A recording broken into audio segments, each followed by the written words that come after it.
Picture this, it's 1914 and everyone's talking about the rising powers, Germany's industrial might, Britain's naval dominance, but the more interesting story wasn't about who was getting stronger, but about who was already falling apart. Meet the sick men of Europe.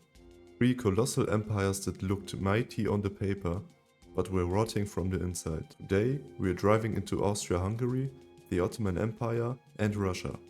Giants that were doomed before World War I even began. Let's start with Austria-Hungary.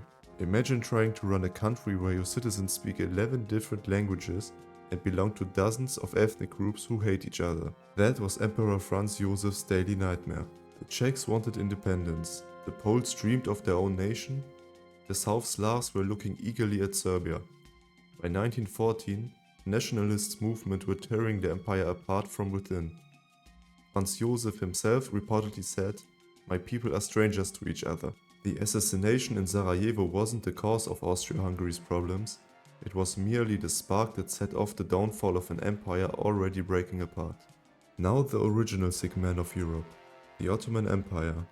Once threatening Vienna and stretching as far as Yemen, by 1914 it was bleeding territory like a deflating balloon. Just look at what they had lost recently: Libya to Italy in 1911, then the catastrophic Balkan Wars of 1912 to 1913, boom, there goes most of their European territories. Bulgaria, Serbia, Greece, all breaking free and taking Ottoman land.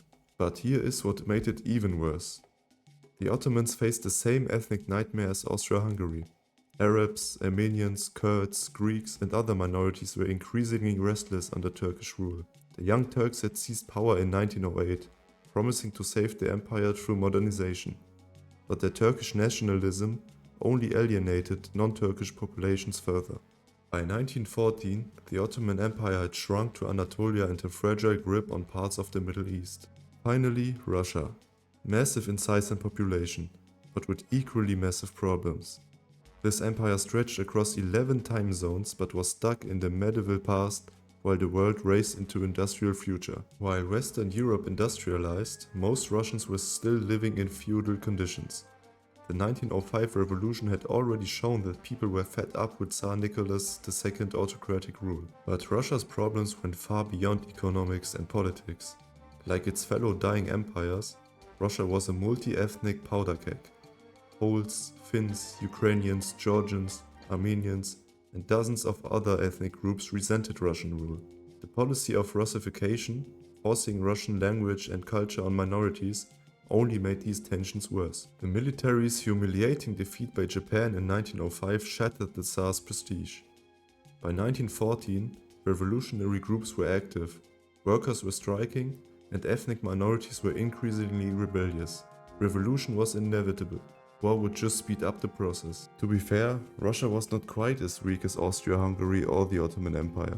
Before the war, Russia was slowly beginning to recover and modernize, offering a hint of hope for the future, even if huge problems remained. With smart reforms and better leadership, it just might have avoided collapse.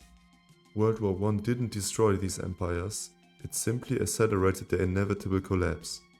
Austria-Hungary was already a nationalist powder keg. The Ottomans were already terminally ill, and Russia was already on revolution's brink. The war just provided the final push that sent these crumbling giants over the edge. In their place rose dozens of new nations: Poland, Czechoslovakia, Yugoslavia, Turkey, and eventually the Soviet Union. All three empires shared the same fatal flaw. They were multi-ethnic giants trying to survive in an age of nationalism. When people started realizing they deserved their own nations based on language and culture, these patchwork empires were living on borrowed time.